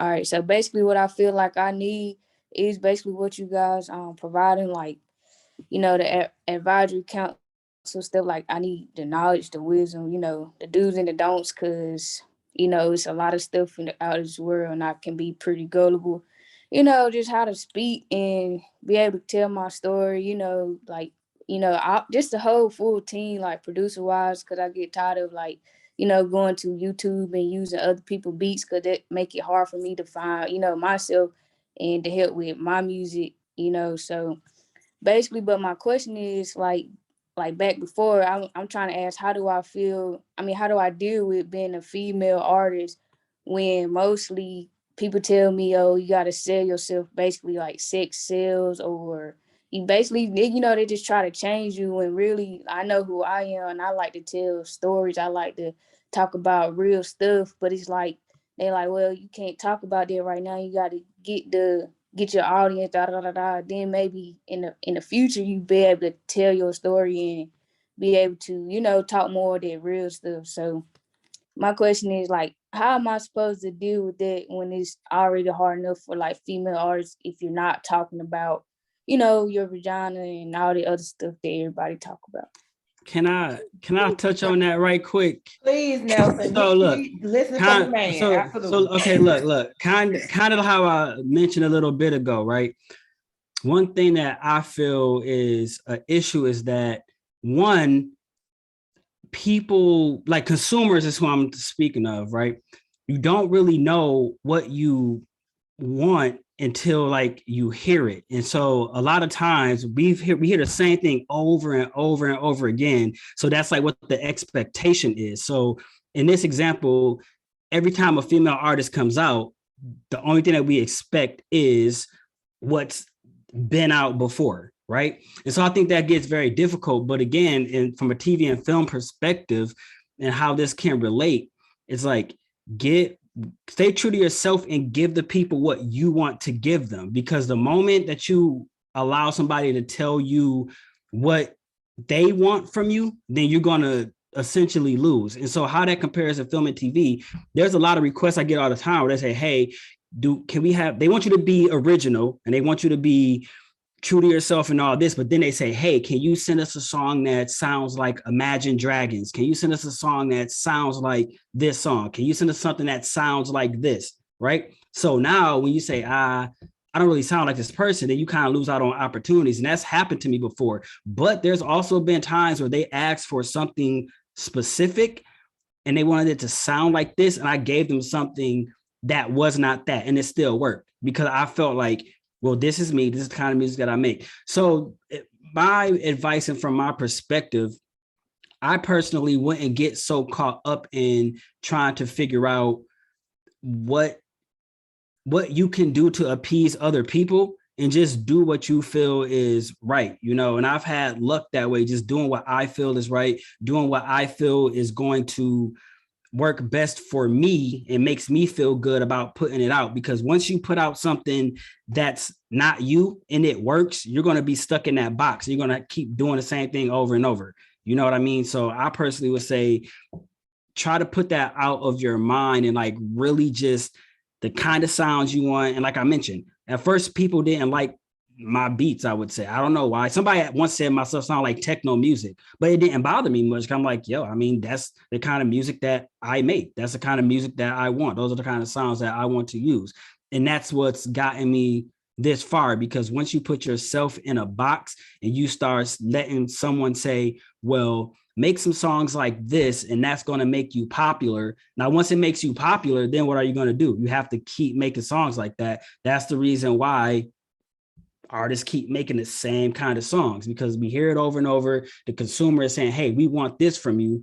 Now, when you switch up, you're going to probably lose fans, probably lose consumers, lose supporters. You got to try to find your way all over again versus coming out the gate and just doing what is going to make you feel good on the inside. Because you got to worry about the consumers too, but that's just my theory and my take on it. And that's how it's worked for me. You know, I never really wanted to, again, be in a box. So I would definitely say try not to struggle with that so much, because even by the questions that you ask, it's like I could feel that you have an opportunity. You know, you have an opportunity to say, this is something new. I don't want to talk about what all the other female artists are talking about. I want to talk about what I want to talk about. I want to talk about something real, something authentic.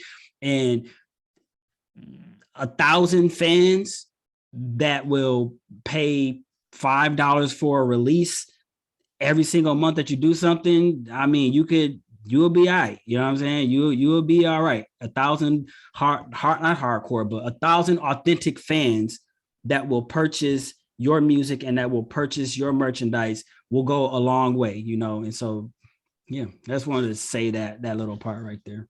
I think it messed me up where I went, like, I don't get me wrong, like, I don't know why I give off a sexual type of, I don't know. And like my TikTok went viral off like a something sexual type of video.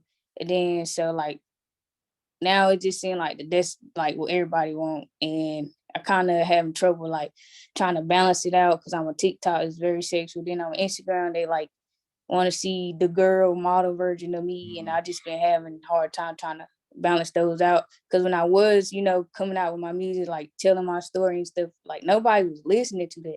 Somebody out there was. Somebody was. You have to, and I always tell people, anytime somebody likes a post or make a comment, like always respond to those people. Like always respond to them and say thank you or reach out to them, because people are listening, believe it or not. It may not look like it because so many more people listen to the sexual side of things and want to consume that, but there's a ton of people, more than enough people, who want something real, something authentic, and something different, you know. And I talk to people about that like every single day. It's like the same old thing, you know what I mean? So definitely focus on, you know, doing something different and let the deciding factor be what you want, you know what I'm saying? Not what I want to hear, not what everybody else wants to hear, but like what you want to put out, because there are people out there just like waiting for it. You know, I see comments, post all the time complaining like, oh, the radio sounds the same, all these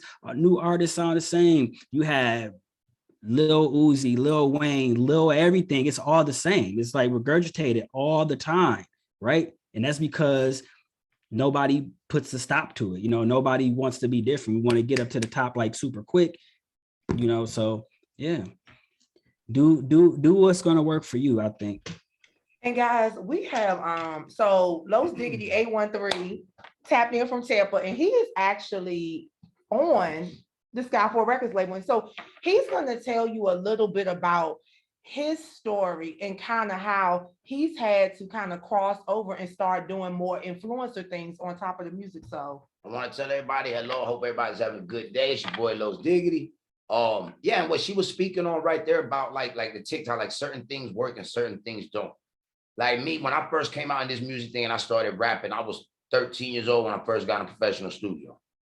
And, you know, I came out cussing like crazy, swearing up and down. And I liked it, you know, the neighborhood kids liked it. But you know what I mean? And then you start trying to follow your crowd. And I realized like on certain platforms, like to me, certain things work and certain things don't work. Like TikTok, I realized like me personally, when I'm on TikTok, if I put a music video up there, I may not get that many followers. Not saying that people don't like me, but I think people just scroll because they're like another music video. Here we go. So I started like, okay, and me being like true to myself. When I'm at home with people, I make people laugh. I enjoy making people laugh, being the same character that I am in the music.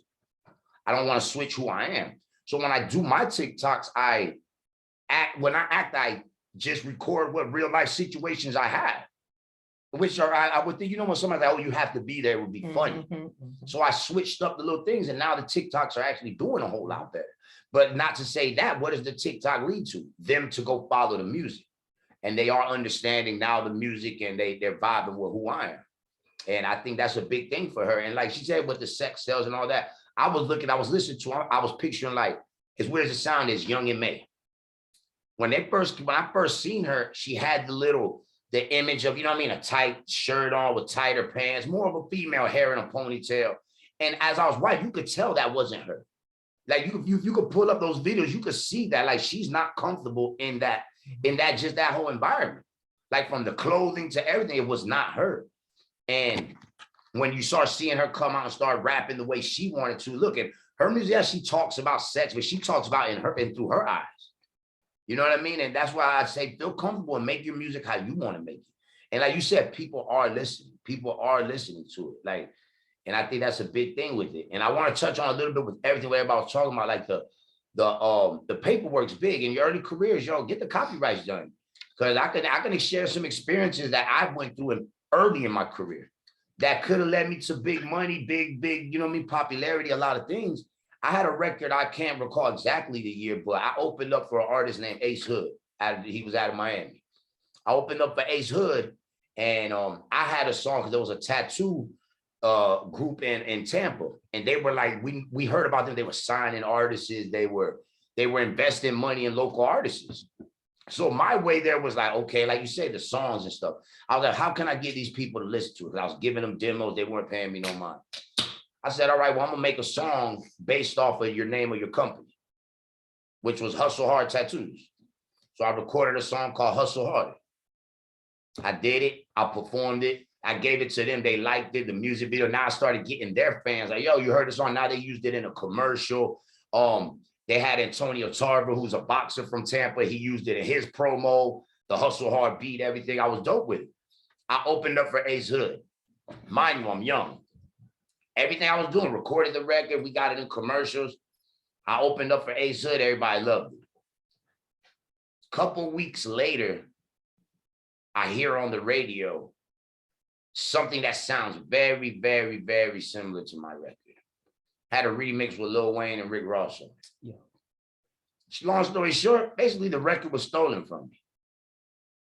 But what did I mess up on? The paperwork. Everything in writing. All this could have been avoided if I would have just and wrote, you know what I mean? And we would have had something to do with it. But I lost out on the opportunity. But at the end of the day, I opened my mind to accepting the fact that it was like, okay, I looked at it, hell, if an established artist stole my song, I'm doing something right. And I believe in this, and as an artist, you're not a one-hit wonder. If you can make one song, you can make another. And that to me is believe in yourself and keep it going. Like, don't let these things discourage you. I really believe this business is not meant for the weak. It's not. You got to have a strong mental in this. You're going to hear the uglies, the uglies, the uglies. You know what I mean? You're going to get all the ugly before any light comes through. And roll with the light. Though when you see what's working, roll with it. You know what I mean? That doesn't never mean like she was talking about, excuse me, I forgot your name, but you were talking about the, you want people to have more than one. If you're just a rapper, what else you doing? This last year, me getting involved in like using my voice into like podcasts, into radio, into hosting, into doing voiceovers, into things. And I've learned that now more people are intrigued in what I'm doing. Because it is true. You can walk up to somebody, yo, what do you do? I rap. That's it. Or even if it doesn't have to be with music, what do you do? I act. I'm an actor. That's it. You know what I mean? Like, it's just more, and it brings more conversation. When people get intrigued, it's the mysterious thing where people want to know what else does he do? He told me this. Wow, is he really at that? Does he really do it? So that's what I just wanted to touch on with everybody about. I think, yeah, that's the thing. Consistency. Consistency is the key to it. Consistency. And no matter what you do in life, if you anything outside of, if you're a construction worker, if you lay tile down, you can't lay tile once a month, once a year and be like, yeah, I work doing tile. Let me see some of the work you've done. This is something I did 12 years ago. It doesn't work. Like, yo, show me some recent projects. And constant consistency is the key to it. Absolutely. And guys, Los definitely is one of our shining stars. He didn't hit his Latin hip hop roots for you, but he is bilingual. And so in his music and even in his interviews, he will speak in English and in Spanish. And it's really, really, really dope. He capitalizes on that. So absolutely, you know, just being he's a testament to being true to who you are. So we have a last question or comment from Drea Nicole, and then we're going to move into kind of the business and closing out.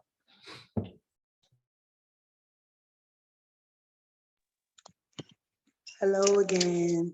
So I just really I just wanted to say thank you to all of the speakers for the jewels that you dropped.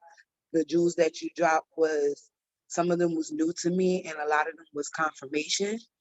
And I really feel empowered from this meeting because it lets me know what I was doing wrong, but it let me know what I was doing right. So I just wanted to say thank you for that. As far as what Los was saying about your paperwork, like I'm the type of artist, I don't even go to the studio until my songs are sent to the copyright office, honestly. Until my lyrics are sent to the copyright office. I don't need nobody producer trying to give my lyrics to somebody else or whatever. So y'all gonna know that was mine if they try it. But yeah, and as far as the flash drives, I just wanted to tap in on that. When you're giving your music to the DJs, give them the full song, but also give them the acapella so they can mix it with other songs if they're a mixed DJ or whatever. It's called the DJ pack. Give them the full song, give them the acapella, and give them all versions of the song that you have, like if you have a remix or something like that. Put that all on there. When I went to Fleet DJ's music conference, that's something that they spoke about. And I had like 60 flash drives on me with my laptop. And once they said it, I loaded them up. I had my promotional pictures on the flash drive with my music on the flash drive and links to all my social media on the flash drive. And I was just giving it out to every DJ that I came across. Yeah, and as far as outside branding, like I have other business. I'm also an actress. I host shows. I have a business, Pink Fire Beauty, is body contouring, eyelashes, eyelash extensions, and all those things like that. So y'all just let me know that on some things I'm on the right path, and I appreciate y'all and thank y'all for the information. Absolutely. And just so you know, Drea Nicole is one of our Artist Advisory Council ambassadors, but she's also an artist, right?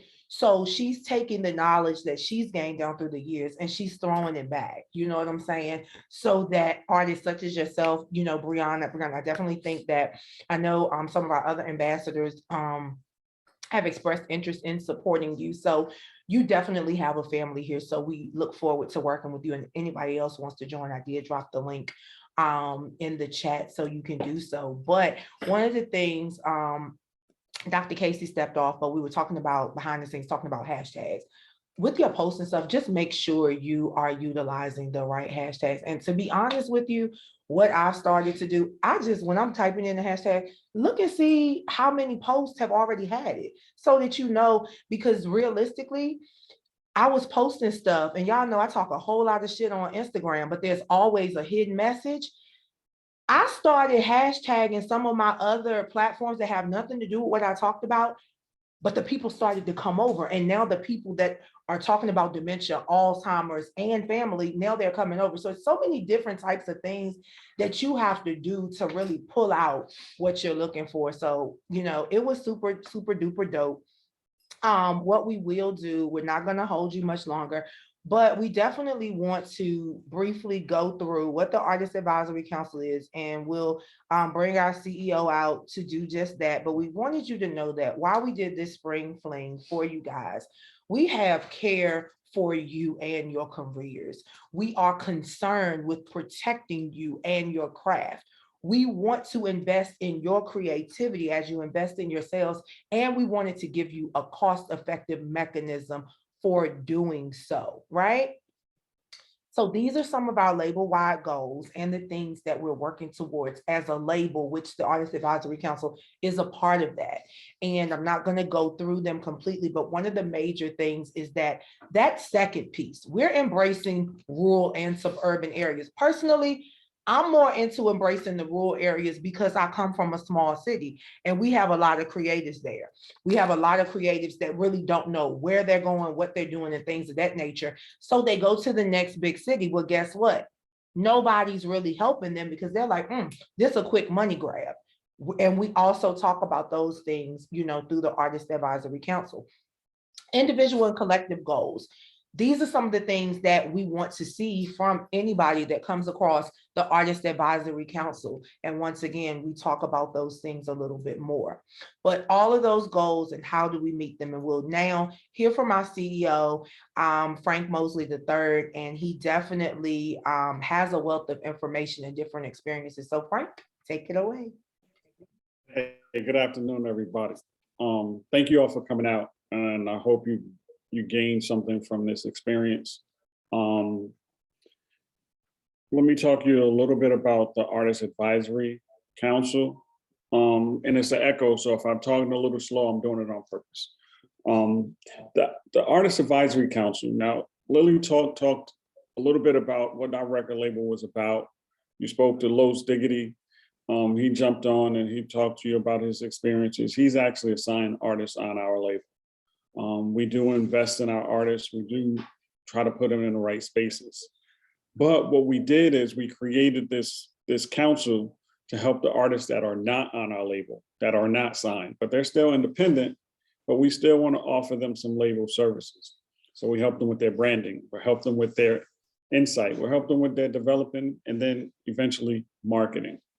From there, they're going to be a lifetime team member with us. So anytime they need some resources, they need help searching for a plan, we're here to give it to them. That's kind of why we created this council. That's kind of why we really feel important, you know, that we keep this going, because we want to help those independent artists that one, stay independent, two, don't have the resources because they're not tied to those major labels. I think we're going to do this quarterly. The Spring Fling was kind of cool. We're going to come with some more guest speakers, of course, in the next few months, but this is what we're doing. So if you have any questions real quick for me specifically, I'm gonna let that open. If you don't, we're gonna keep moving because I know we're gonna keep you here too long. All right, Lillie, let's keep it going. All right, and yes, that is our CEO, and as you can see, y'all know he keeps me balanced. I am the rambunctious one, and he is the mellow, chill one that's gonna keep things in order when I turn all the way up. Okay, so let's make it creative specific, right? This is what we do for you with the Artist Advisory Council, and this is done over a period of 12 months. We're going to work with you to define your audience, define your message, vision, and brand, Get that marketing mix together, define your budget and marketing capabilities, and create your music marketing plan. No one person does not do this. We do it as a collective. We have an ambassador, MJ. She's another individual that works closely with public relations and media, right? You heard Quentin, actually, he asked a question and he put it in the chat. He's one of our ambassadors. He's an individual that is going to be like your coach. He going to stay on you. He going to be like, this don't sound right. No, you need to do this. Sharif is just like that as well. We host a listening room or a talent showcase room, whatever you want to call it to make yourself feel good, every Thursday at 9 p.m. Eastern Standard Time, 8 p.m. Central on Clubhouse. You come in there, you play your music, you get feedback, but we also have fun, and people come in the room that are dropping jewels and gems all the time. That's just a part of what happens with the Artist Advisory Council, right? So it's a grassroots program. We focus solely on artist development, talent acquisition, and capital building. What's artist development? All the things that we talked about today, but we start at the bottom. You have to crawl before you walk. I don't know how many of us got up and took off running, but most of us had to do that little one-legged crawl before we could do the two-legged crawl, before we could get up and walk. And if you was a big baby like me, you had to crawl on both legs and then get up and walk. All right. The talent acquisition piece is where the artist ambassadors come in, right? So if you're an individual and you feel like your career is moving, and you feel like you have something to give back, well, you're going to come into the Artist Advisory Council on a different side. You're going to come in as a A&R type, and you're going to support finding other artists that you can mentor and support through the process. Hence, building your credibility, having something to show people that this is what I did to become an artist, so I'm ready to move to the next level, and also build some capital, which brings me to capital building. Now, capital. Understand something. There are all types of capital. You have human capital, your followers. You have social capital, your capacity. You have your financial or fiscal capacity, capital, right? That's your money. Okay? We focus on capital building across the board. I'm going to tell you right now, we're not here to sell you a dream. We're here to allow you to sleep well at night, knowing that you have a family, because we preface ourselves as the Stafford cousins, because we're a family over here. So if you come into this family, you are one of our cousins. Our ambassadors are our first cousins, and the council members are our second cousins. And so we're all in this thing together. Artist Advisory Program, simply stated, we directly support you, build your personal, professional, and artistic development, improve your business operations, and bring the work to the audience. We increase that capacity for you. Okay.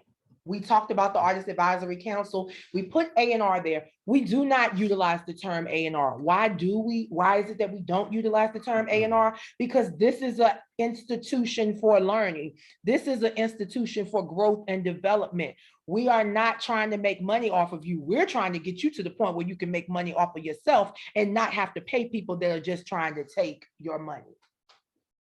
All right, and this is just a little bit about council ambassadors. We don't need to get into it, but this is kind of what the process looks like.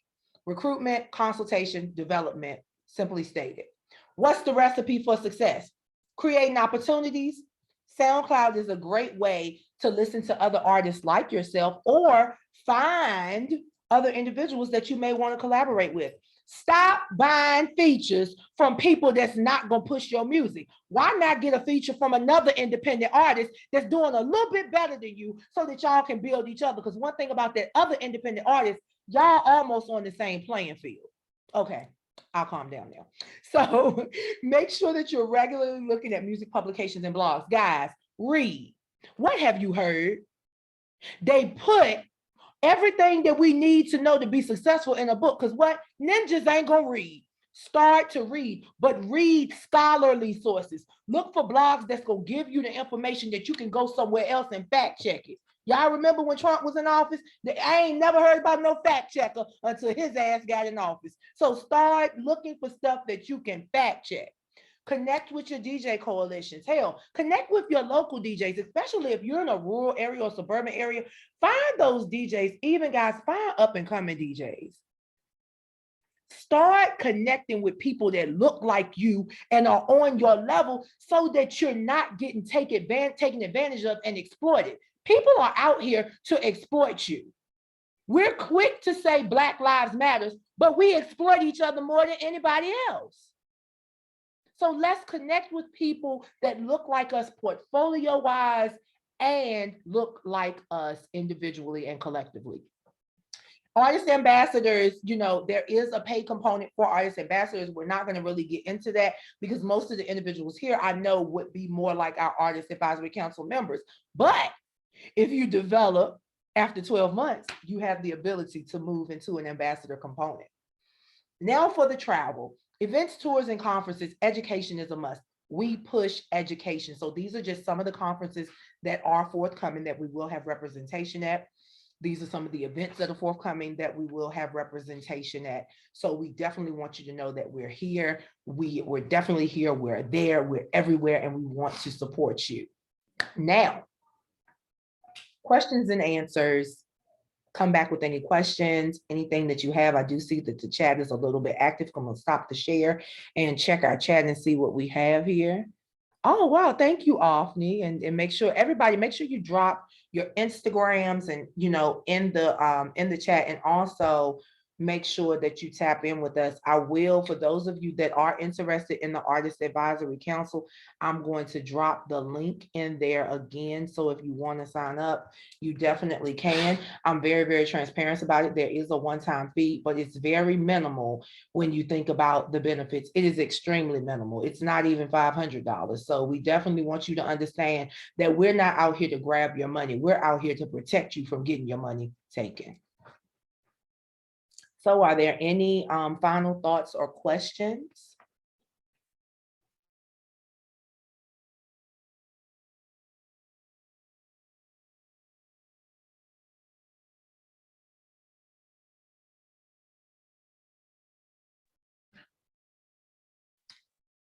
Well, if all minds, oh, Dominique has a question because y'all know I was getting ready to repeat the miss part. We was gonna get out of church service. All right, Dominique, I was about to take y'all out of church, honey. I'm gonna give y'all the whole benediction. Come off of mute, Dominique. Okay. I just had a question.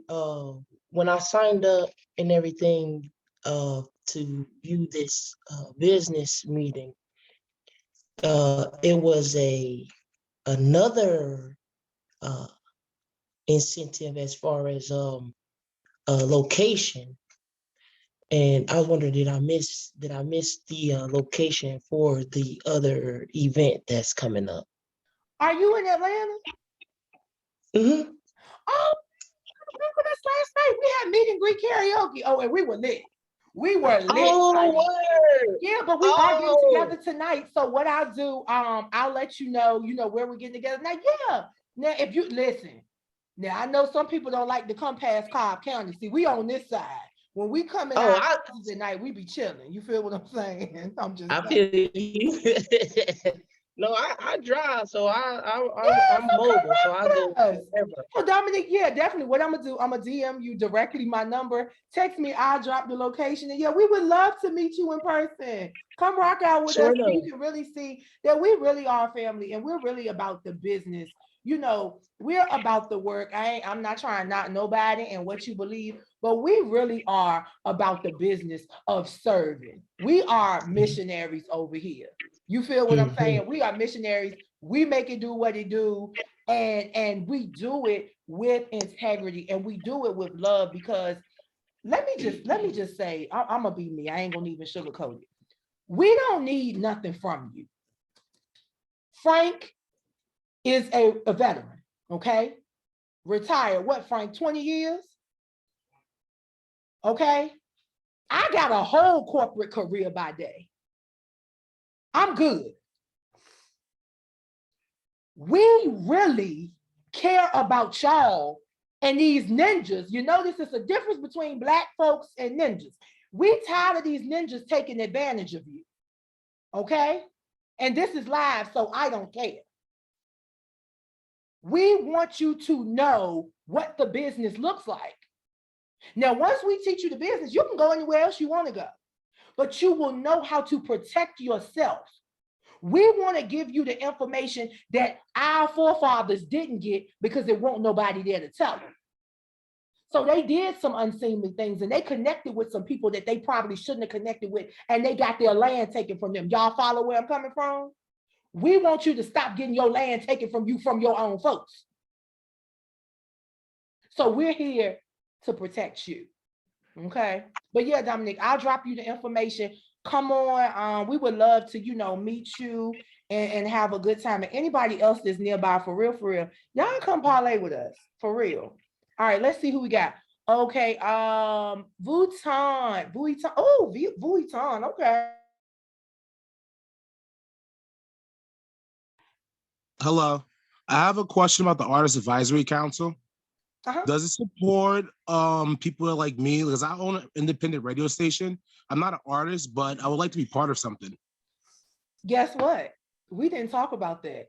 We have an independent radio station that's attached to the label solely for spinning the music of independent artists so that they can get, so they can get credit for their spins. We would love to support you and see what we can do to help you build yours as well. It may be an opportunity for collaboration. We're all about collaboration over competition. We're here to help you as well. So, yep, come right on. Thank you.